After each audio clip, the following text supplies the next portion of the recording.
Welcome friends on Mukesh Kumar online study channel. तो जो कि हिस्ट्री से जुड़ा एक टॉपिक हम लोग देखेंगे, औद्योगिक क्रांति यानी कि इंडस्ट्रियल रेवोल्यूशन देखेंगे। तो इसमें इसको हम माइंड मैप के जरिए क्विक रिवीजन करेंगे, क्योंकि क्विक रिवीजन से हम लोगों को बहुत सारी पुरानी जो हम लोगों ने चीज़ें देखी हैं वो हमें याद हो जाती हैं।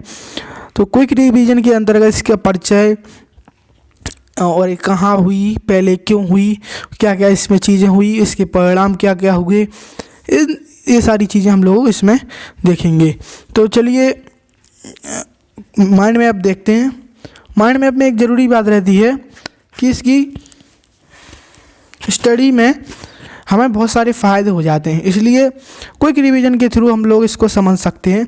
पीटी और मेंस के थ्रू लिए ये बहुत ही इम्पोर्टेंस रहता है क्विक रिवीजन, क्योंकि बहुत सारी चीज़ें पढ़ने को होती हैं एक साथ और पढ़ना ज़रूरी होता है। तो क्विक रिवीजन के थ्रू हम इसको समझ सकते हैं। चलिए देखते हैं क्या क्या है इसमें। तो इसमें लगा GW साउथगेट के अनुसार औद्योगिक क्रांति प्रणाली में परिवर्तन थी। जो औद्योगिक क्रांति थी वो औद्योगिक प्रणाली में परिवर्तन थी, जिसमें हस्तशिल्प के स्थान पर शक्ति संचालन यंत्रों का काम लिया जाने लगा और औद्योगिक संगठन में भी परिवर्तन हुआ और काम उद्योगों में, कारखानों में चलने लगा। जो घरों में पहले कार्य होता था वो कहाँ पे चलने लगा, कारखानों में। औद्योगिक क्रांति की शुरुआत 1760 में ब्रिटेन में हुई। इस तरीके से मैं देखता कि जो औद्योगिक क्रांति थी वो एक तरीके से जो हस्त शिल्प का कार्य था वो औद्योगिक रूप से यंत्रों के द्वारा होना और जो कार्य घरों पर होता था वो अब कारखानों में होने लगा। इस तरीके से औद्योगिक क्रांति इस तरीके से थी। तो अब औद्योगिक क्रांति ब्रिटेन में हुई, जैसा कि हमने पढ़ा। तो ब्रिटेन में ही क्यों हुई, यहाँ पे एक क्वेश्चन एराइज होता है कि ब्रिटेन में ही औद्योगिक क्रांति क्यों हुई। तो इसके लिए ब्रिटेन में उसकी कुछ भौगोलिक, सामाजिक, राजनीतिक, आर्थिक चीज़ें थी जो उसके लिए उत्तरदायित्व थी। जैसे कि ब्रिटेन में लोहा एवं कोयला की खानों का आसपास उपस्थित होना। तो जब लोहा और कोयला मिला तो कोयले की मदद से जल्दी से लोहा बना लिया गया और लोहा का यूज कारखानों में हुआ। ब्रिटेन के पास विस्तृत औपनिवेशिक साम्राज्य होना। ब्रिटेन के पास देखो औपनिवेशिक साम्राज्य था, इस तरीके से वो बहुत सारा पैसा भी ला सकता था वहाँ से, और वहाँ पे एक मार्केट भी उसको दिखता था और कच्चा माल भी वहाँ से ला सकता था। इस तरीके से ब्रिटेन के पास तीन मदद थी एक साथ, और ब्रिटेन द्वारा मांग के अनुरूप उत्पादन करना। दोस्तों देखो, एक सबसे ज़रूरी चीज़ रहती है कि मार्केट में मांग क्या है। ब्रिटेन में जो मांग थी, ब्रिटेन की बाहर मांग थी, ब्रिटेन वासियों द्वारा उसी का सबसे ज़्यादा उत्पादन किया गया। और ब्रिटेन में व्यक्ति स्वतंत्रता की भावना और मुक्त समाज होने के कारण ऐसा हुआ। तो वहाँ पे व्यक्ति स्वतंत्र था, पूर्ण रूप से स्वतंत्र नहीं कह सकते लेकिन फिर भी काफ़ी हद तक स्वतंत्र था। तो इस कारण क्या हुआ कि वहाँ लोगों को खुला विचार मिला। तो वहाँ पे रिसर्चेज बहुत सारी सामने आई, और ये सब हुआ पुनः जागरण के समय के काल से।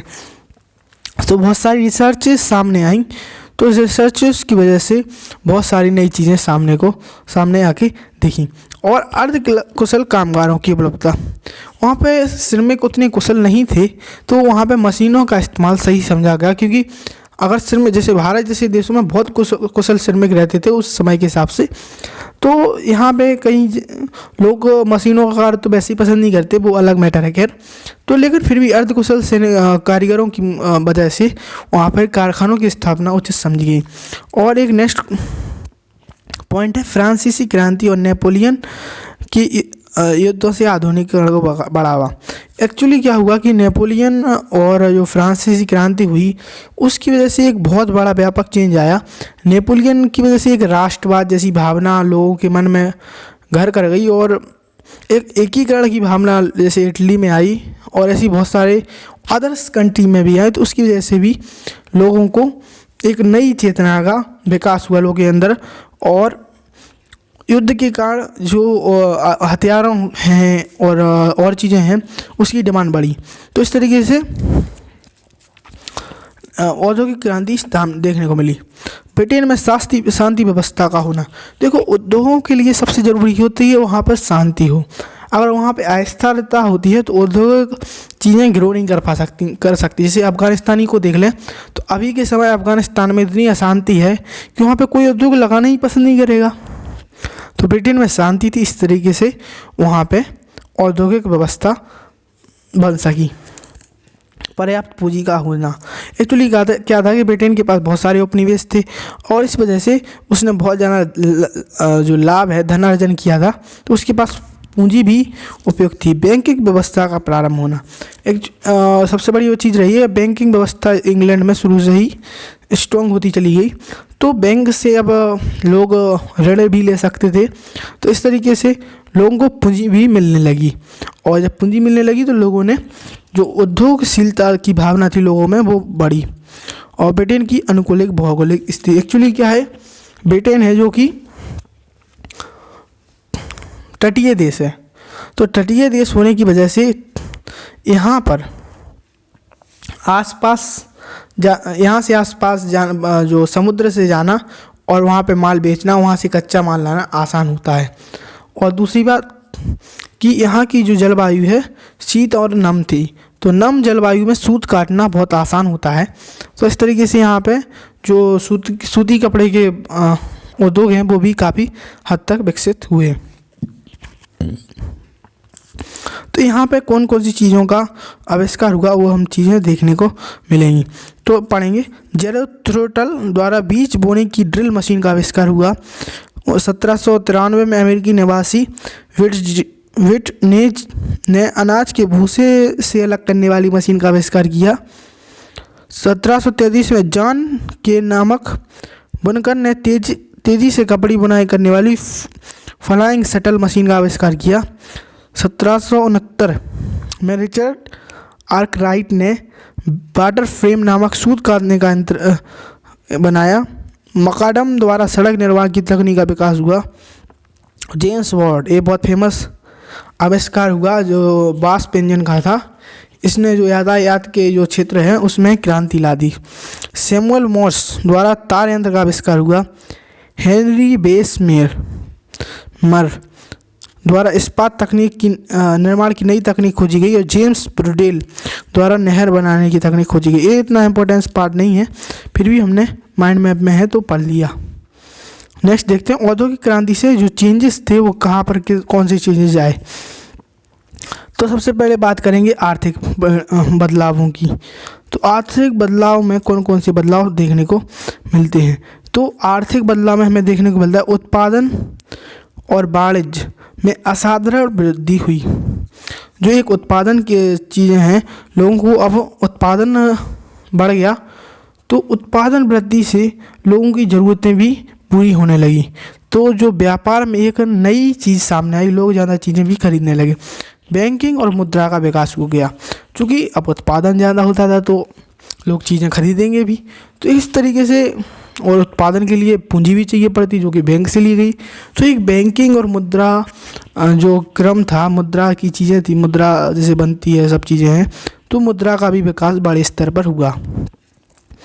कुटीर उद्योगों का विनाश हो गया, क्योंकि जो छोटे छोटे उद्योग थे वो बंद हो गए। छोटे छोटे सूत काटने वाले उद्योग थे वो बंद हो गए, क्योंकि उनकी जगह अब किसने ले ली, उनकी जगह ले ली अब जो बड़े बड़े जो कारखाने खोले उनने। तीसरी बात, औद्योगिक पूंजीवाद का विकास। अब लोग के अंतर्गत पूंजीवाद की भावनाएं भी विकसित होने लगी कि पूंजी लगाओ और पैसा कमाओ। तो पूंजी लगाओ पैसा कमाने के उद्देश्य से भी कई सामाजिक परिणाम भी, बाद में राजनीतिक परिणाम भी देखने को मिले। तो क्या चीज़ें सामने आई, जनसंख्या में वृद्धि हुई, क्योंकि अब उत्पादन बढ़ने से लोगों की आवश्यकताएं पूरी हो सकती थी। तो दवाइयों की सुलभता भी लोगों को हुई, तो मृत्यु दर में भी कमी आई और जनसंख्या में वृद्धि हुई। नए सामाजिक वर्गों का उदय हुआ, जैसे श्रमिक वर्ग, व्यापारी वर्ग, इन दोनों वर्गों का मध्यम वर्ग उदय हुआ।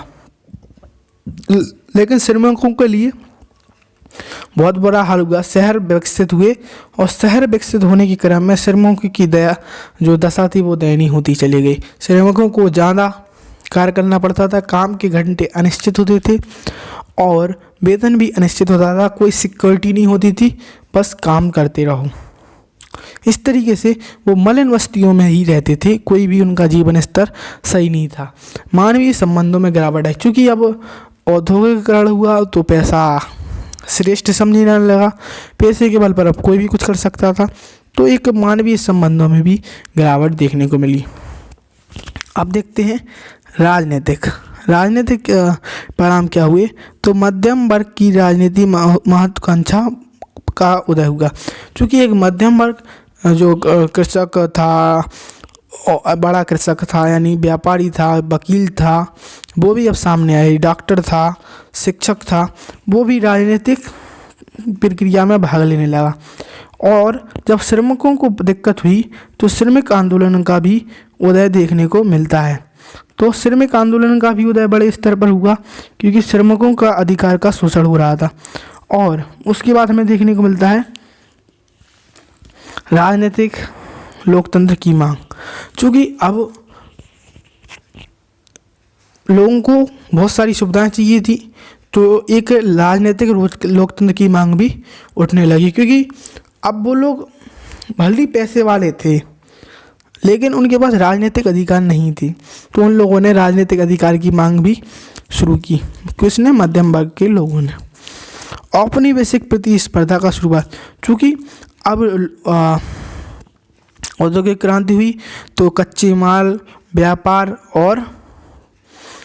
और बाजार, इन तीनों चीज़ों की डिमांड के लिए और पूंजी के लिए लोग प्रतिस्पर्धा करने लगे। औपनिवेशिक प्रतिस्पर्धा पूरे कई देश, तो बहुत सारे युद्ध साम देखने को मिले और औपनिवेशिकवाद का भी बहुत अधिकतम विकास हुआ।